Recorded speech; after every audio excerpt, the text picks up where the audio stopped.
Shalom lechulam. Hello, everyone. Welcome to the latest in the Menachem Begin English language Zoom series, and specifically the latest in this series that we're doing on Israel's relations with Asia. My name is Paul Gross. I'm a senior fellow at the Begin Center, and I've been hosting, moderating, leading these events now for the past year or so. Since we sort of switched to mainly digital events in the wake of you know what. I've enjoyed greatly the variety and quality of speakers that we've been able to bring to you over the course of this period. And I particularly welcomed the opportunity to discuss the topic that we've been discussing the past few weeks of Israel's developing ties with Asia. I think it's a topic which doesn't get enough attention because we tend to be focused more on obviously the Middle East and also Israel's relations with the United States and to a lesser extent Europe as well. But clearly there has been in recent years a lot of interesting developments in Israel's relations with South Asian, Southeast Asian countries, and we've been able to discuss those with some great guests over the past few weeks. This is the final part of that series. If you haven't seen the others or some of the others, you can go to our YouTube channel, just Begin Center in English on YouTube, and you'll see the videos there. You can also email me, paulg@begincenter.org.il, and I can send them to you. I'm not going to say that we've saved the best till last, because that would do a disservice to the other speakers that we've had and the topics we've discussed. But I do think in many respects we're saving the most consequential till last, because China is affecting the world in a way that perhaps no other individual country is, and Israel and the Middle East is no different. And so I think it's not for nothing that we sort of left it till last to really be able to sort of gather our thoughts and bring with us the information and knowledge that we've gained from previous sessions for this topic. And I'm delighted to be able to introduce our speaker today, our guest, Alexander Pevzner, who I've had the pleasure of knowing and working with for the past several years. He was a regular speaker on the program that I used to run here at the Begin Center. And every year he would inform and enlighten us about the history and contemporary reality of Israel's relations with China. And every year there was something new to talk about as well, because the situation has changed and evolved every year. So let me just introduce our speaker, and then we'll get to my discussion with him for about half an hour. And then I will turn to your questions to him, which you can write in the chat box at the bottom of your screen. So Alexander Pevzner is a research assistant in the IsraelChina program at the Institute for National Security Studies here in Israel. He studies political communication, media, and foreign policy in contemporary China, and is a frequent contributor to leading Chinese news media publications. He's also a lecturer at Reichman University, which was formerly the IDC in Herzliya, and at the College of Management Academic Studies in Rishon LeZion, where he was the founding director of Israel's Chinese Media Center. He was previously a fellow at the Jerusalem Institute for Strategy and Security and director of China Affairs at the Israel Project, and he was a correspondent with Dow Jones Newswires in Taiwan. He has an MA in Asian Studies and a BA in International Relations and East Asian Studies from the Hebrew University of Jerusalem, and he trained in modern Chinese in, I apologize if I mispronounce this, Tsinghua University in Beijing, and also classical Chinese in National Taiwan Normal University in Taipei. Alex Pevzner, thanks so much for joining us. Good evening. Great to be with you.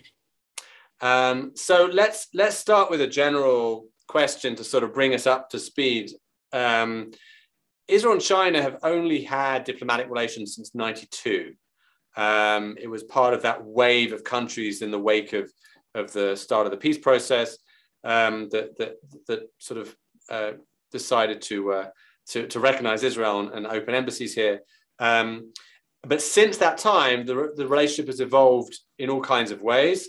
Can you just start by giving us some history of the Israel-China relationship, both before 92 and a little of what's happened since then? Absolutely. So I don't know how many people know, but actually there were Jewish communities in China in the Middle Ages. Okay, obviously nothing so big and consequential like Jewish communities in Europe, but nevertheless small communities, probably of Baghdadi Jews or Persian Jews. But if we're looking at in the modern times, we had Jews, of course, in Hong Kong, from the 19th century, moving in with the big British trading companies. And we had some Jews, escaping the Bolshevik Revolution, going to North China, Harbin, mostly Russian Jews, also other Russians that, were escaping the Bolshevik Revolution. But if you look at the 20th century, after the establishment of the State of Israel in 1948, Israel did try to reach out to China. And after the establishment of the People's Republic of China in October 1st, 1949, several months after that, in January 2050, Israel actually recognized the People's Republic of China. And it was the first country in the Middle East and the seventh country of non-communist countries that recognized China. It didn't work out completely as Israel planned. China did not reciprocate, but there were attempts to, build diplomatic ties. But if you remember your history lessons, the Korean War in the summer of 1950, and the more clearer demarcation of the world into, the capitalist camp and the communist camp, Israel obviously went with the United States, and America put, a lot of pressure on the very young country of Israel not to build relations with China. And because of this, because of the Cold War, because of this demarcation of, global politics, Israel had to wait until 1992. 1992 was a good year for Israel relations. There was also relations with India and some other countries. And in the 90s, Israel and China established relations, but there were no sort of big breakthroughs or big, progress, because Israel was a much smaller economy. And China, while it started its own economic reforms, in the 80s, late 70s, early 80s, it was still sort of, trying to find its footing, and it still was much more sort of involved, mentally and politically in, the third world and the non-aligned movement, even after the dissolution of the Soviet Union. And so relations were sort of progressing, slowly. The big change, the big jump in Israel-China relations happened in 2013, actually, with a visit of former Prime Minister Netanyahu to China.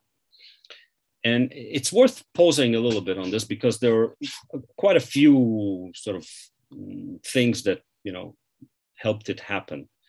So first of all, Israel woke up to the reality of China as an economic superpower. Okay, by 2013, China was already the second largest economy in the world. It just overtook Japan in the previous year. So Israel started to look at China in a different light.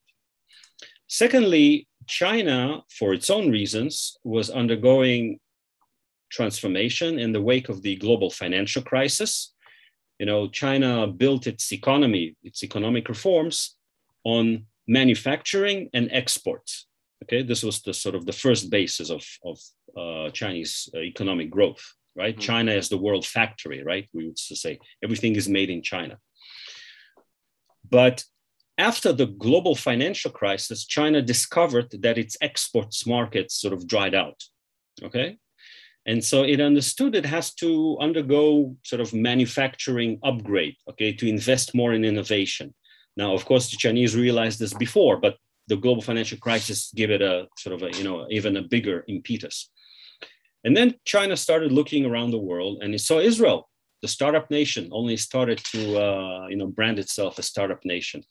And so there was a sort of, as former Prime Minister Netanyahu said, a match made in heaven, where you have Chinese economic needs and also China as an investor, not just China as a market, but China as an investor, and Israeli innovation that can provide, technological solutions for, cleaner air, better water. China, because of its very, very fast, very rapid upgrading of its manufacturing basis, China has a lot of pollution problems. Israel has the solutions. And so the new stage of Israeli-China relations revolve around economy, around innovation, around solutions that will help China grow and will help Israel attract investment. Okay, and we're at a point now where China's investment in Israel is significant, very significant. I think it's the case. China is behind the United States and the EU as Israel's #1 export market. Is that right? True. So if you look at let's say 2020, China is Israel's second largest trading partner behind the United States. And then China overtook the European Union, but it's only if you look at the European Union as one unit. But if you sort of break it down, then I think Britain is still a bigger trading partner. So China is #3, but for sure China is the largest trading partner in Asia. I mean, it's not surprising just because of the size of the Israeli economy. In terms of investment, I would say there's a little bit of hype. I have to say, China is not as significant investor in Israel as some people are trying to portray it. A lot of venture funds or private Chinese companies are investing in Israeli high tech or joining as limited partners in VC funds. So right. Not every sort of number is public. We don't know exactly how much China invested, but people are estimating that it's something around slightly under 10% of all VC capital coming to Israel.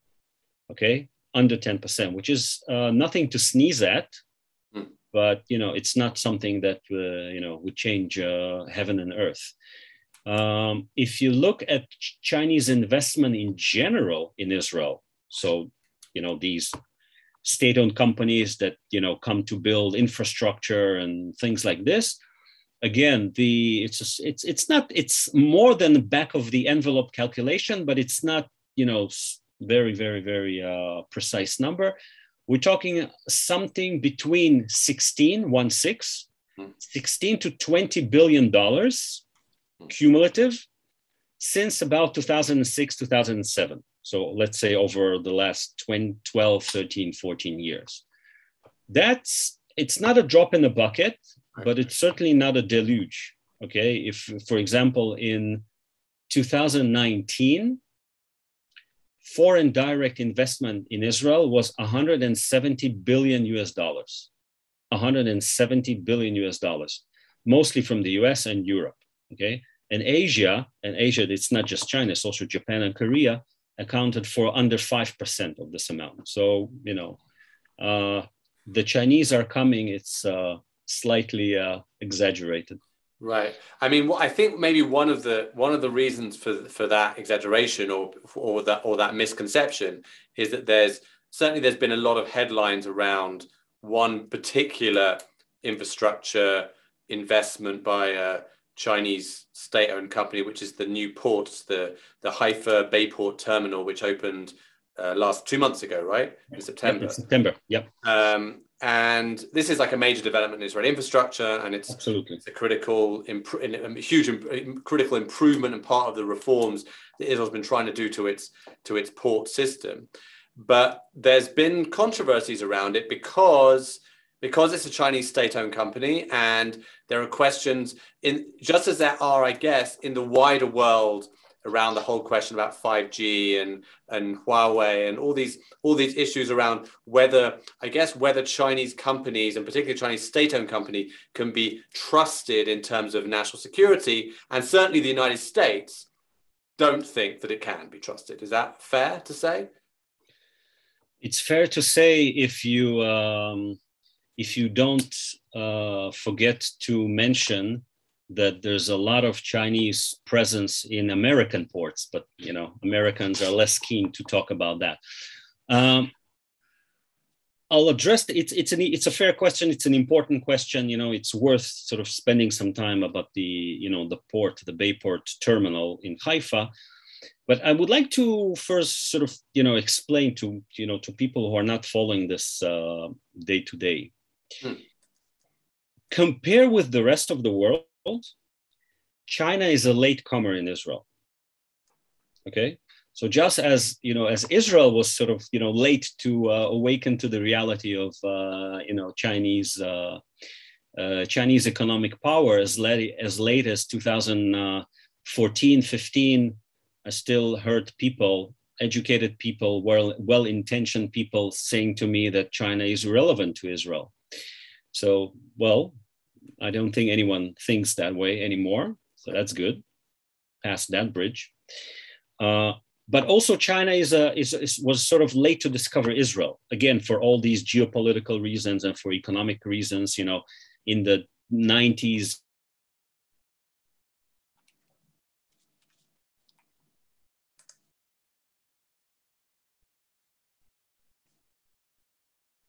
Alex?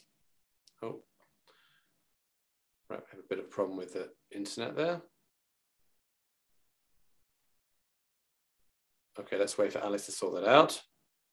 Let's see what we can do.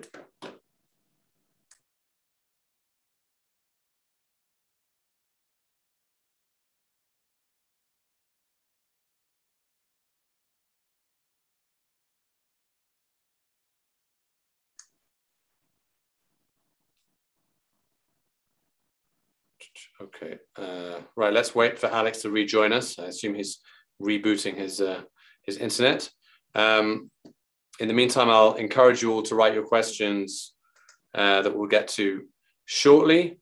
I'll also take the opportunity to remind you that we had in previous sessions of this series conversations with Israel's Deputy Ambassador to India, Israel's Ambassador to South Korea, and also a conversation with the founder and director of an organization called the Israel Asia Center, which is an Israeli NGO set up by Ola from the UK, which connects young Israelis with young students from a variety of different Asian countries. And as I said, you can see all of those on our YouTube page. Wait a second. Let me just, Alex, I can't, Alex, where are you? Yeah. Can you hear me? There you are. You're back. Great. I'm sorry. That's okay. As Peter Sellers in the Pink Panther movies used to say, sinister forces are at work. I just lost my internet connection. So maybe we should let the Chinese build our infrastructure after all. Sorry about that. That's fine. I was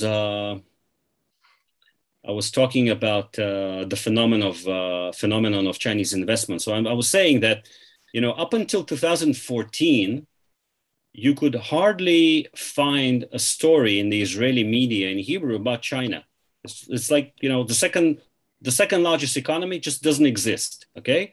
When did the Israeli media discover China? When the Chinese company bought Tnuva, okay? Tnuva is the largest dairy in Israel. So that was, the bells started ringing.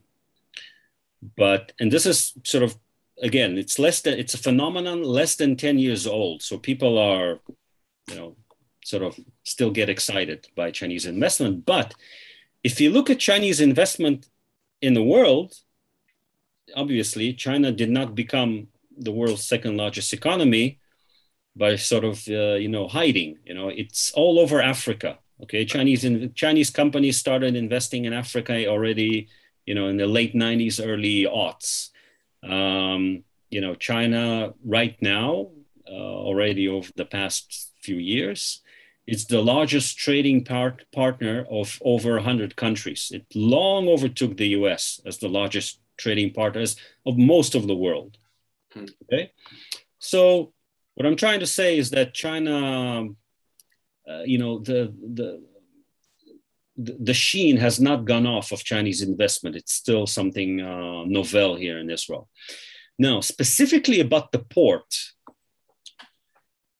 So, as part of reform in Israeli ports, Israeli ports are, small, they're limited, they're not competitive, and the Israeli government wanted to create competition. So a tender was put out in 2014 of building 2 new ports, one in Haifa, one in Ashdod, almost sort of, doubling their capacity. And actually, we're talking about another terminal. Okay, you have the Haifa port and you have another terminal next to it. So it's called the Haifa Bayport terminal.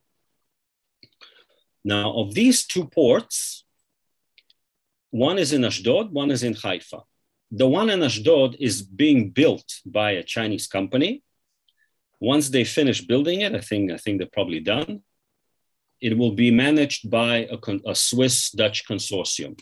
Okay, no problem there. The extra terminal in Haifa, it's being built by an Israeli company, actually, and it is run under a concession, under a tender by a Chinese company for 25 years.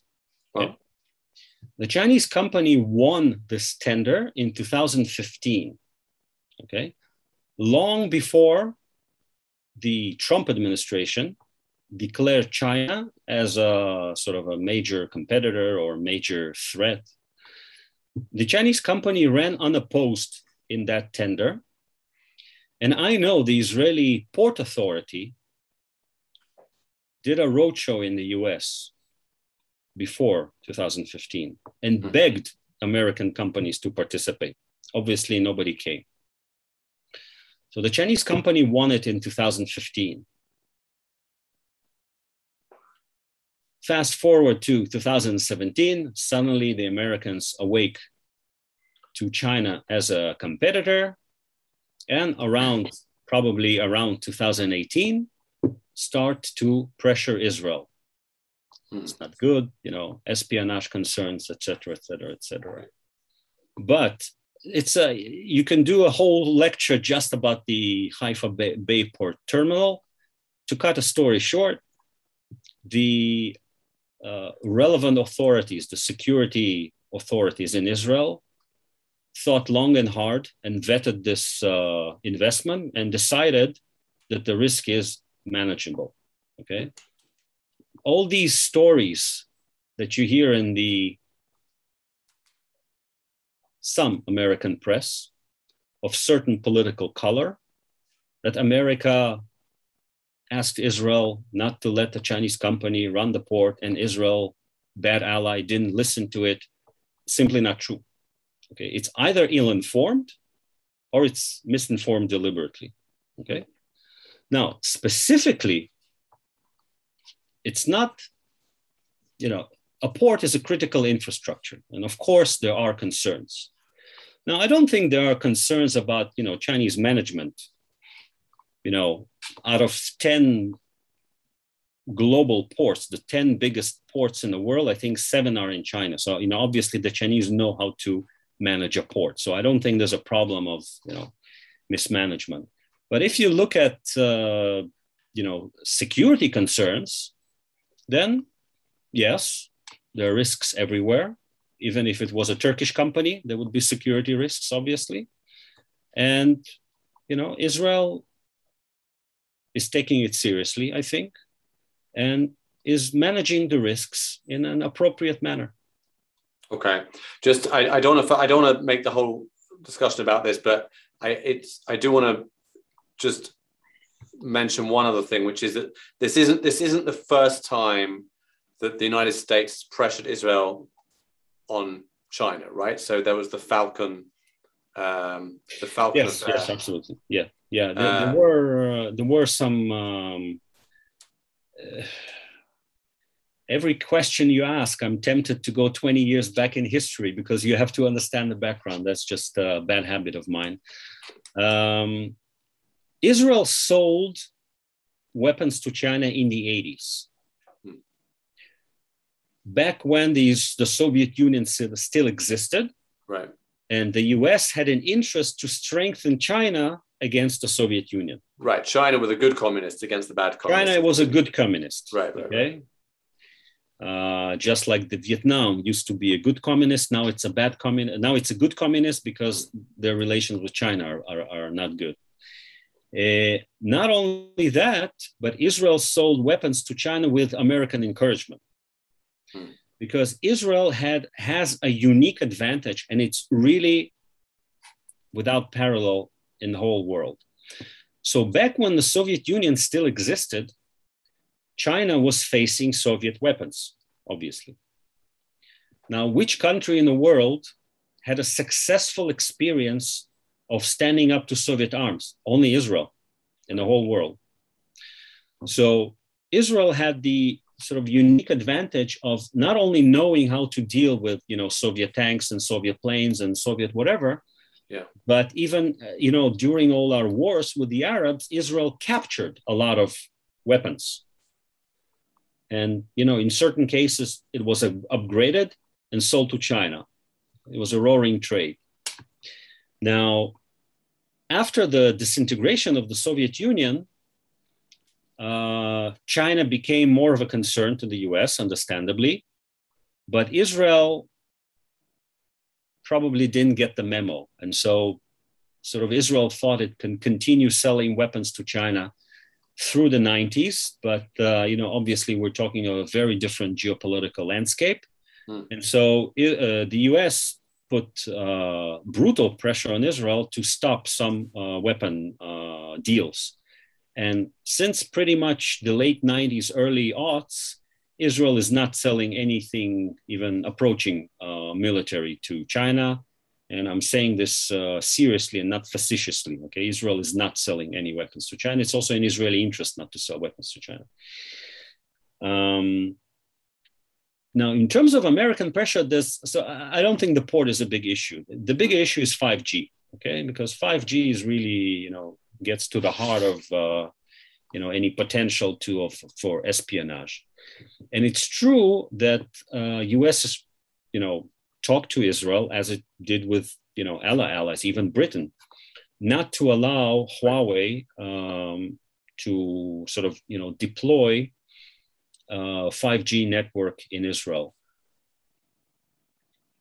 I cannot prove it, but I don't think Israel seriously considered letting Huawei deploy 5G network in Israel, even if you take away the American factor. I don't think there was ever any plan to do that, just simply because it's too sensitive, okay? Israel takes cybersecurity very, very seriously. So, Americans keep talking to Israel as late as a couple of weeks ago. The Minister for Communication, Yoash Hendel, I think, visited the US and heard from his counterparts, don't let the Chinese build your 5G. But like I said, I think there was never any plan to do that anyway. Israel has a unique advantage when it comes to 5G, which is not always appreciated. You see, Huawei or other Chinese companies like ZTE, other Chinese telcos, they're not deploying only 5G. They're also deployed 4G in some countries, right? So for example, many countries in Europe, even Spain has Chinese 5G, okay? Spain has Huawei in its telecom equipment. But what you have in telecom networks is you sort of have kind of infrastructure upon infrastructure upon infrastructure. So you have sort of generations. You have 3G, you have 4G, and then on top of it, you have 5G. Again, by virtue of Israel and China sort of being late to the game of mixed dancing, there is no Chinese telecom equipment of any generation in Israel. Okay, not even 4G, not even 5G. It was simply just never happened. Now, if you, I'm not a cyber expert by any margin, but I'm listening to cyber experts, and people are saying that one of the issues of telecom equipment is that even if you have, let's say, I mean, it's not necessarily proven that someone wants to, listen into your calls, but let's say if someone does want to listen to your calls, even if you have 4G equipment and that is Chinese, that's already a potential backdoor, okay? Now, it's getting very technical. So if you, at least theoretically speaking, if you want to make sure that there is no Chinese telecom infrastructure in your country, not only you have to prevent deployment of 5G, you have to literally uproot everything of 4G and 3G in your telecom network. You literally have to rip it out of the ground, okay? Which is irrelevant in the sense that, it will cost billions of dollars, okay? In a sense, the US woke up too late because Huawei is all across Africa. Yeah. Huawei is all across Asia. This is the biggest 5G player in the world. And you cannot sort of, uproot it all over the world. So it's not present in Israel, but it doesn't solve all of the problems of the US in this sense. Okay, one more quick question from me, and then we'll go to the number of questions that are coming in from the audience. Just, can you say something about China's interests in the broader Middle East? Because we know that they've been increasingly active in the region in recent years, including rhetorically. They talk much more now about, for example, the Israeli-Palestinian conflict, which they never used to get involved in. And also the one, and I think one area that I think everyone concerned with Israel is always looking out for is their relationship with Iran. Absolutely. So China is a very big economic player in the Middle East, and that's, obviously not surprising. It's a big economic player everywhere. So obviously also in the Middle East, and China's interests in the Middle East are primarily economic, even now, even after the deal with Iran. So obviously China is buying a lot of oil, mostly from the Persian Gulf, but also from Middle East and North Africa. Diplomatically, up until Xi Jinping came to power in 2012, China kept a relatively low profile all over the world, diplomatically, but also in the Middle East. Okay, so there was a lot of cooperation, a lot of trade, but diplomatically, China was not very prominent. It changed in recent years, especially since 2015, 2016, especially since the Belt and Road Initiative. So if you look at the Belt and Road Initiative 2013, which is partly driven by economy to help China open new markets, partly driven by geopolitical concerns to put China more firmly in the center of the global economy, partly for internal considerations. Now, obviously, China is much more prominent in the Middle East, and this is another reason why Israel is important for China, because we happen to be part of China's Belt and Road network just by virtue of our being in this long-suffering region of the Middle East. Up until last year, until 2020, Europe was China's largest trading partner. Now it's ASEAN countries, okay, Southeast Asia. So, China is doing a very big trade with Europe, and these trading routes are going either through Eurasia by land or by sea, right? From South China Sea, Persian Gulf, around India, Persian Gulf, through the Suez Canal and into Europe. So obviously, the whole region has become much more important to China. And because the entire region became much more important to China, it started talking more about the Middle East. And we have seen in recent years, we have seen China talking more about Israel-Palestine issues. So in 2013, when Netanyahu first went to China, Xi Jinping, the Chinese leader, paramount leader, proposed 4 points for the solution of the Israeli-Palestinian conflict. Nothing we haven't heard before, sort of rehashing two-state solution, et cetera, but also taking into consideration Israel's security concerns. But what China is doing is that it is always making sure that in practice, and also rhetorically, it is demonstrating to everyone that it's working with all players, okay? So I'll give you an example. In 2016, Xi Jinping, the Chinese leader, first visited the Middle East. Guess where he went?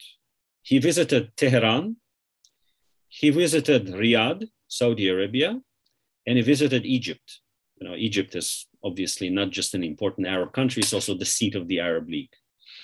So visiting both Saudi Arabia and Iran, 2016, China and Xi Jinping was signaling, we are big enough that you will want to work with us.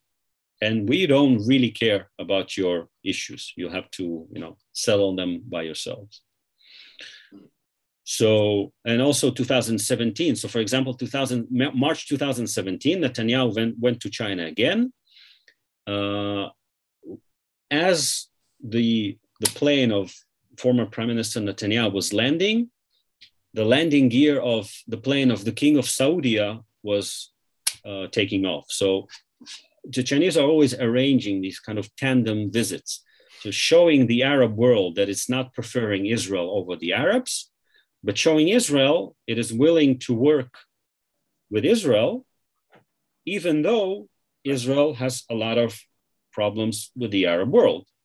Okay, this was before the Abraham Accords, obviously. And, make no mistake, there were years, maybe less so, but there were years where, Arab countries were complaining to China, why are you developing your relationship with Israel? We don't like that. And the Arab countries are an important trading partner for China. It's not just oil, it's everything you can trade. So China is sort of trying to balance that it's, to show that it's big enough and important enough that it can work with everyone. Now, specifically about Iran, in 2016, as part of the visit of Xi Jinping to the Middle East and the Gulf, China signed a comprehensive strategic partnership with Iran. Now, obviously, such a thing is a concern for Israel. But the thing is, China already has a similar framework, comprehensive strategic partnership with Saudi Arabia and with the United Arab Emirates, with Algeria, and a few other Muslim and Arab countries. So Iran was actually a latecomer to the party of bilateral relationship with China, even later than Israel. Okay, we're talking about, so for example, 2020, Israel-China bilateral trade was about $12 billion, okay, $12 billion.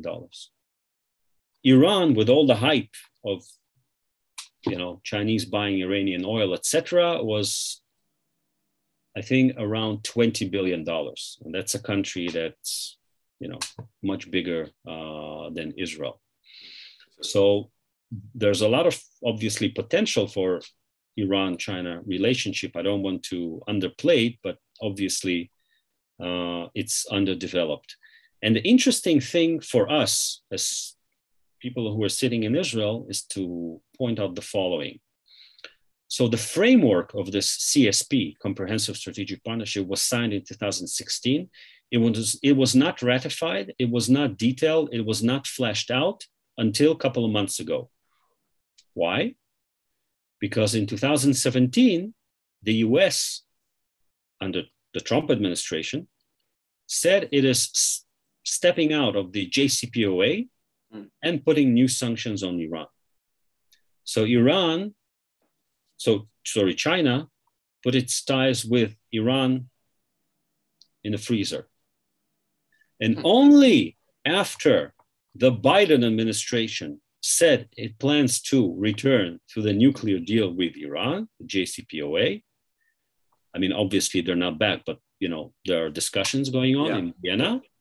Only after that, China sort of ratified and made public the agreement with Iran. So in this sense, China is actually not the initiator, but they're following America's lead, actually, which is a little bit surprising. It doesn't get discussed a lot in the media. Right, very interesting. So I'm going to go to questions. You mentioned the Belt and Road Initiative. So there are a couple of questions about it. I'd like you also just to maybe say just a couple of sentences about what it is for those that don't know what it is. But just after that, if you can answer these questions. There were two questions from two different gentlemen named Shmuel. Shmuel Taub, who just asks, what are your thoughts on the Belt and Road Initiative and if this will affect Israel in any way? You mentioned that Israel is somehow affected by it. Maybe you can expand on that. And Shmuel Yerushalmi asks whether the Belt and Road Initiative could actually work to Israel's advantage and Israel could have active participation in it to support to improve Israel's social and economic situation. Yeah, two good questions. So the Belt and Road Initiative, it was announced, Xi Jinping announced it in Astana, then capital of Kazakhstan, in September 2013. It was the BRI, it's a new name. It used to be called One Belt, One Road, and it's a very sort of clunky term for connecting China and Eurasia in a network of infrastructure and trade, okay, to help solidify China's position in the global economy. And this was driven by two things. First of all, and this happens a lot in China, first there's a reality on the ground, and then someone comes and sticks a label on it, okay? So China was already, before 2013, all over Asia, all over the Middle East, all over Africa, okay? So the BRI in its initial configuration, it's connecting China to Europe by land, so sort of Eurasian, another name that it has is the New Silk Road, right? Connecting, Europe and Asia via the Silk Road. And another part of it was through the sea, okay? Connecting by sea, so by land and by sea. Now the Chinese are talking about the Arctic Belt and Road and the digital thing and the health Silk Road, et cetera, et cetera. But originally this was about it. As I mentioned before, one of the main motivations of China behind promoting the Belt and Road was extra capacity in China, okay? 2008, the global financial crisis, China's export markets are drying out. And the Chinese government pushed in a huge stimulus package, financial stimulus package of, I think, $500 billion to, help Chinese companies weather the storm, which created huge overcapacity in anything you can imagine. Okay, steel, cement, etc. And so the Chinese looked around and said, okay, what is the next economic opportunity, or what can we give to the world? And that's infrastructure.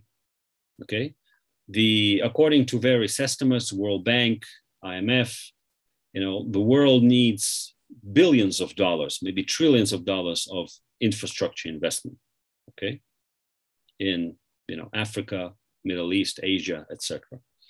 And so the Chinese are coming and saying, okay, we will build your ports for you, we will build your railroads for you, and via this network, we will sell you your products. So that's a win-win-win solution. together with this initiative of the Belt and Road, China announced a few accompanying financial institutions.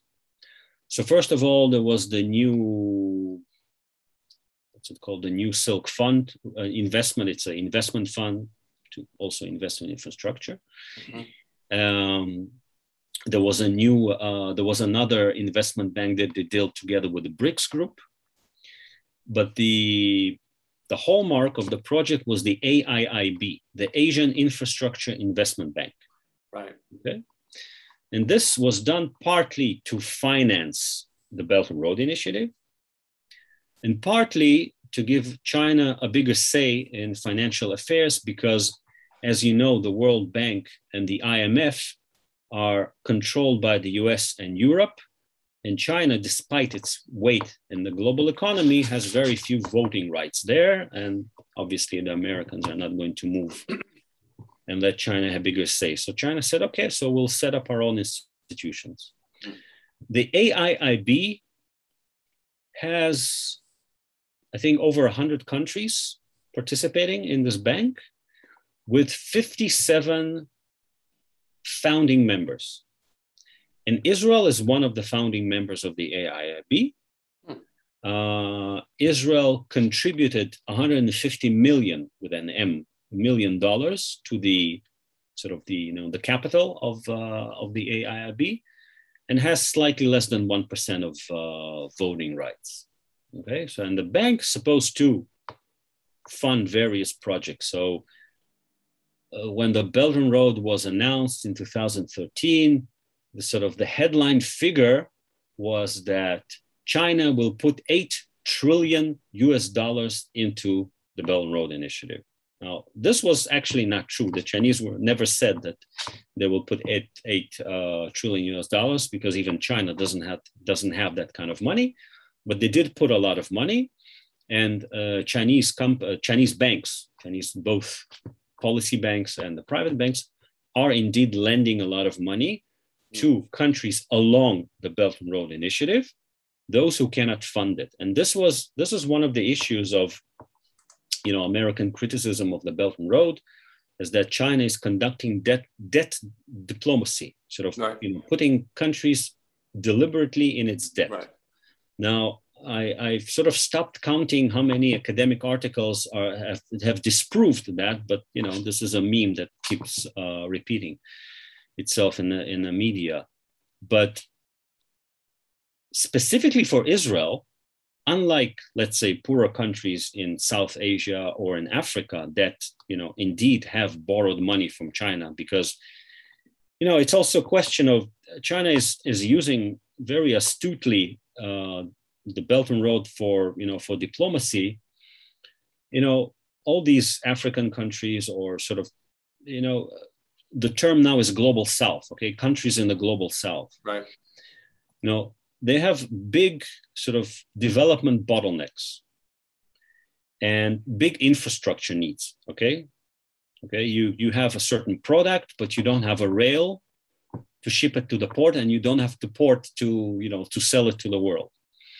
And, for years, countries in the global South, developing world, have been sort of, chasing these kind of Western financial institutions.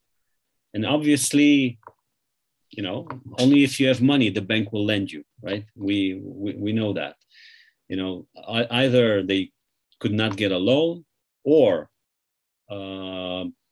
lending countries were sort of coming with all kinds of requirements, political requirements, strings attached. And here comes China and says, okay, we'll give you the money, no strings attached. You want a port? We'll give you the money to build a port, okay? Now, obviously, this gives, political and economic leverage to China, and that's for sure is true.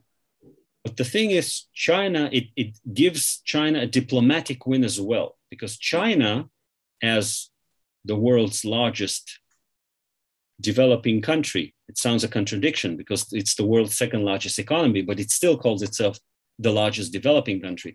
So China presents itself to the global South as a more reliable partner politically and diplomatically compared with the West, right? And it's also, you can see it in the vaccine diplomacy, right? After the outbreak of COVID, China donated, partly sold, partly donated masks and, PPE equipment and vaccines, okay, to specifically, countries along the Belt and Road Initiative to gain diplomatic leverage. But in Israel is not a developing country. So all the infrastructure projects that China is participating in Israel, the metro system in Tel Aviv, okay, the ports, everything.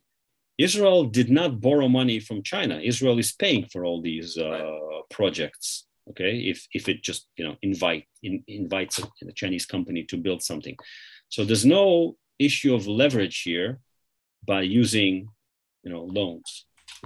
Now, can the Belt and Road Initiative give Israel an advantage? Theoretically, yes. Theoretically, yes. I'll give you an example.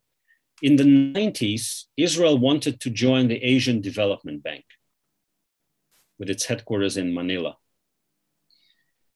Israel could not join. Why? The Muslim countries put a veto on it. Okay. In 2014, China announced that it wants to establish the AIIB, Asian Infrastructure Investment Bank. And everyone rushed to join. Israel is a founding member, but also so is Iran.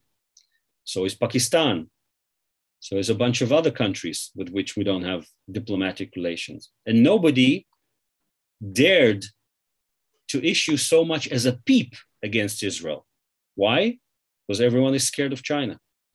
So China is in a unique situation that it can present itself in reality, or at least rhetorically, that it can work with everyone. It's partly true. Our previous ambassador to China, Matan Vilnai, once told us how he was in some big conference in China with the Iranian president Rouhani, a couple of meters from him. Now, this obviously cannot happen in the US or in Europe, except for the UN maybe. Will it give real sort of tangible diplomatic benefits to Israel? I think time will tell. I think it's not so simple because of politics, because of American pressure, because of the growing rivalry between the US and China. But, the Belt and Road is still young. It's only been in existence for 7-8 years. We'll see, 20, 30 years down the road, we'll see. Right. Okay, so there's a couple of questions here which are less to do with Israel, but I think are interesting nonetheless, and are sort of making use of the fact that for all of us, that we have a China expert sitting in front of us, so to speak. There was a question from Karen Pisk, who asked about the threat to Taiwan from China, and a question from Svi Berg, which says, I'll just read what he said. He says, China has been expanding its military capabilities. What, in your opinion, are China's strategic intentions in doing so?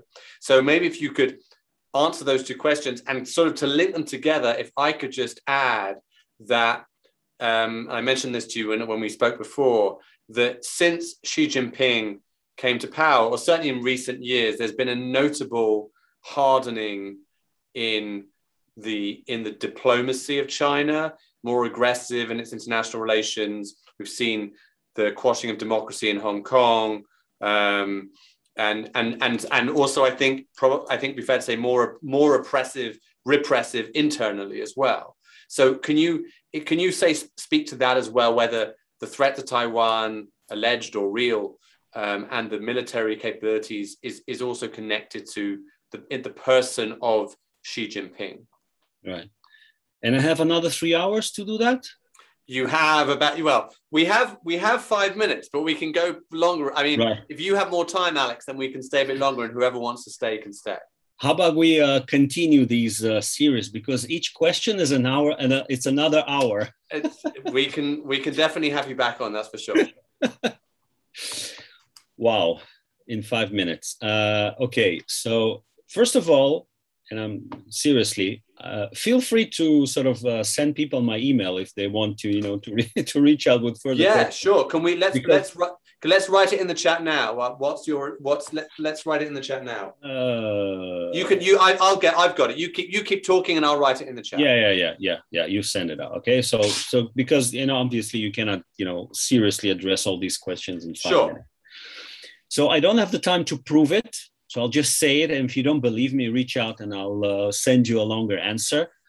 There's absolutely no intention of China to invade Taiwan, period. No intention to invade Taiwan, period.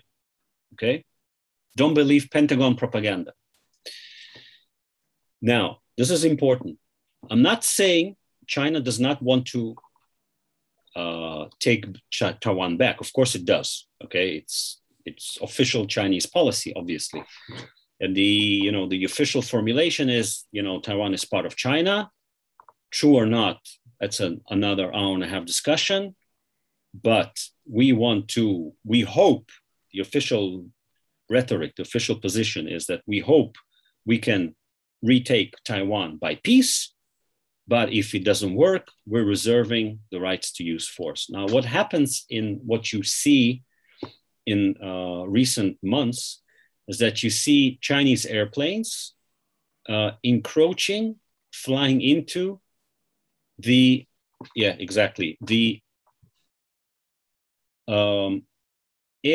Defense Identification Zone, ADIZ. What is the Air Defense Identification Zone? That's not the airspace of Taiwan.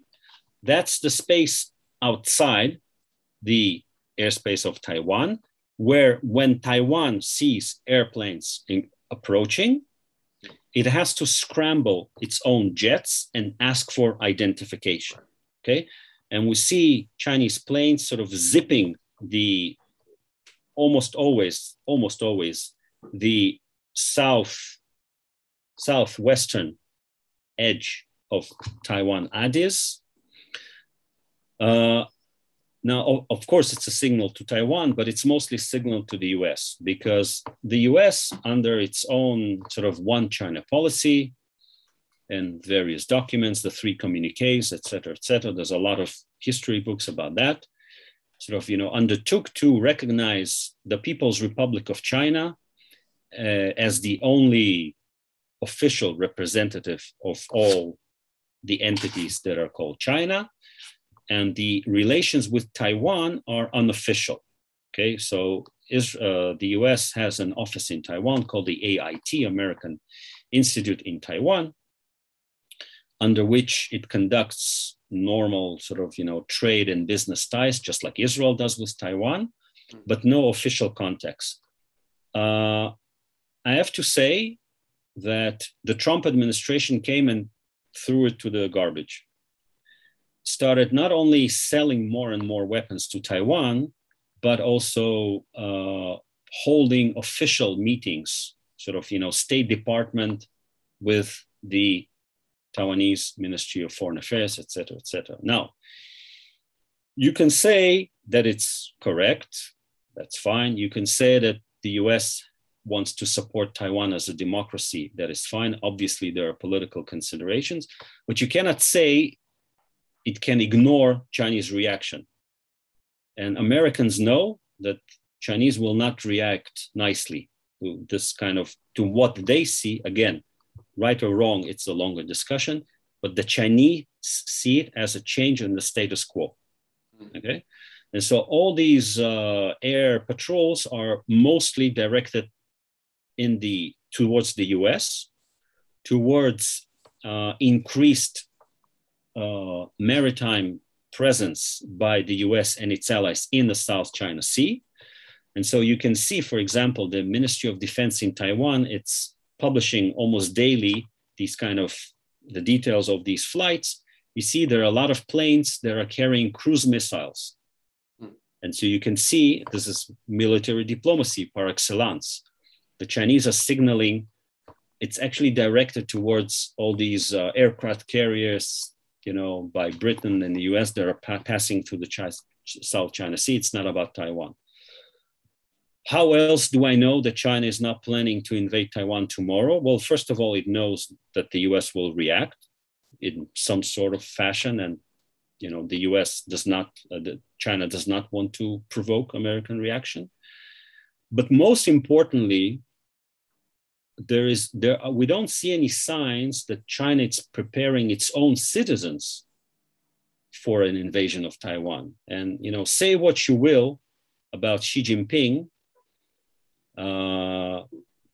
attacking fellow Chinese. It's not something that can be done lightly, even by Xi Jinping. And we see no preparation whatsoever. If you see Chinese policy towards Taiwan, their own sort of unofficial ties, minimal as they are, you don't see a rise in hostility, for example. It's mostly hype directed at the US. So that's Taiwan. Now, it is true that China has been, increasing its military capabilities, for sure. It's a sort of a classic security dilemma where you see the other side, building its own military and you feel insecure and you do that. China would probably want to be able to project power across East Asia and the Western Pacific, and to be able to sort of withstand American pressure.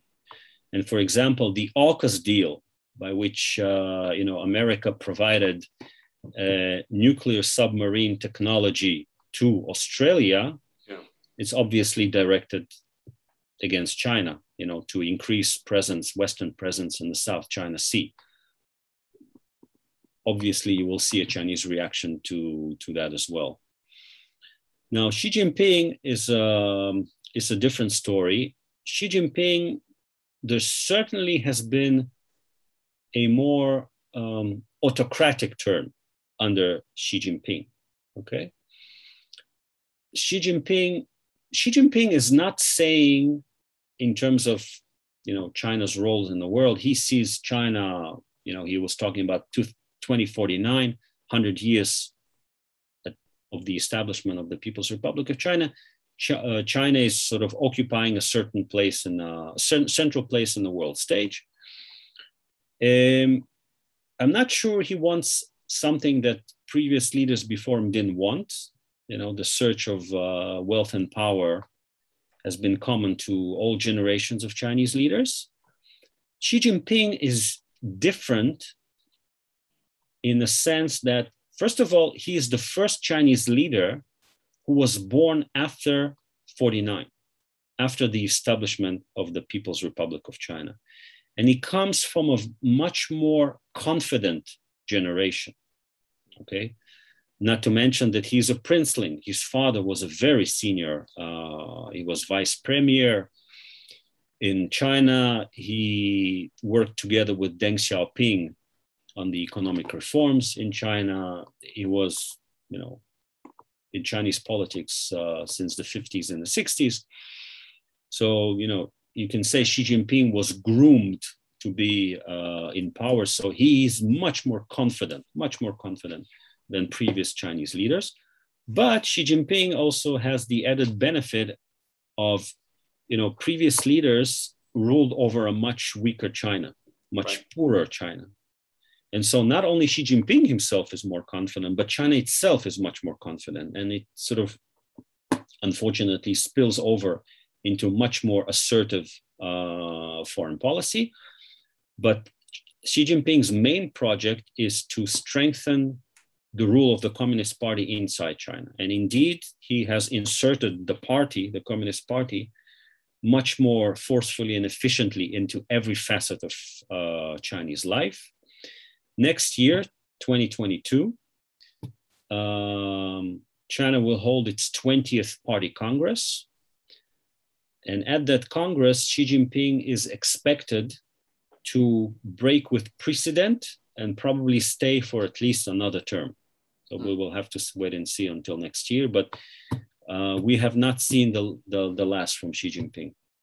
Okay. Is that just, I mean, that more assertive position of the Communist Party, is that also what's behind the sort of basically overturning the one country, two systems precedent in Hong Kong?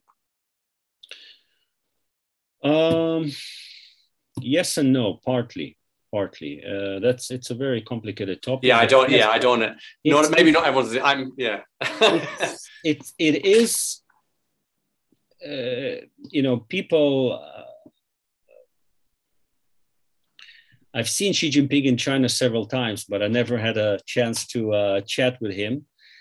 People who sort of had more FaceTime with him up and close speak of a sort of a short-tempered, much more sort of assertive and impatient ruler. Right. And so, yes, you can say that, the party under Xi Jinping could not tolerate even the limited political autonomy that Hong Kong had. Right. Yeah. Right. That's in a nutshell. I see. Okay. We've gone a little over time. I think. Do you have another few minutes, or do you need to disappear, Alex? Yeah, sure. I'm here. So there was another question which I'm going to put to you, and people can stay or go as they wish. I did write Alex's email in the chat, so you can email him, alexander.pevzner@gmail.com. I'm also writing my email here now as well. For those who are not on my mailing list, you should email me and join the mailing list, and then you'll get information about all the programming that we do here in English, including perhaps a part 2 with Alex due to popular demand. So we'll see what we can organize there. If you don't behave yourself, you get another hour with me. Right, indeed. So there was a question about, and this I guess plays into the comments earlier about Israel's, just the context of Israel's relationship with China, and Israel understanding its the advantages perhaps of a relationship with China. To the criticism of many that in Israel, or some in Israel, Israel did not join the condemnation in the UN of China's treatment of the Uyghurs. How do you read that decision? I'm not asking you to say whether you agree or disagree with it. You can if you wish, but just what do you make of the decision for Israel not to join many other countries in condemning the treatment of the Uyghurs? Yeah. So Israel did not join the latest condemnation put by the US of China's real, unfortunate, brutal treatment of Uyghurs in Xinjiang. But Israel did join a similar condemnation put by the UN in June. That's important to note. And Israel did join the March 30th demand for inquiry in the origin of the Wuhan virus. Yeah. And Israel did join the February, I think 14, but February statement put out by Canada against using sort of taking hostages, against hostage diplomacy. Obviously, we're talking about the 2 Canadians that were arrested by China in 2018 in retaliation for the arrest of Meng Wanzhou. So Israel did join sort of a raft of statements, not exactly against China, but sort of, critical, not against China, but critical of China. Israel did not join the recent one. And as, it appeared in the media, Israeli diplomats explain that Israel has to, balance its relationship with the US with its relationship with China. And again, love it or hate it, but China is a fact, and it will stay, and it will only become more prominent in the Middle East. So, Israel obviously, Israel can join certain initiatives, but I don't think from now on Israel will, throw its weight behind, American efforts to censor China. Right. Okay. I think we will thank Alex Pevzner very much for his time and for giving us so much information and really demonstrating such a depth of knowledge about the topic. And genuinely, joking aside, I'm receiving a number of requests for a repeat performance or a part 2. So I think if we can arrange that, Alex, then if you're willing, then we will do that, and I'll publicize it. And you know the joke, you'll sing it till you get it right. So yeah, sure, no problem. Okay, excellent. Pleasure. Okay, great. So thank you very much, everyone, for joining us. Thanks again to Alexander Pevzner, and email me if you're not on my mailing list, paulg@begincentre.org.il, and we can you can hear more about more of our programming, including perhaps a part 2 on China with Alex. And I wish you all a good evening or good day, and have a good week, everyone. Thank you. Bye. Thank you. Bye.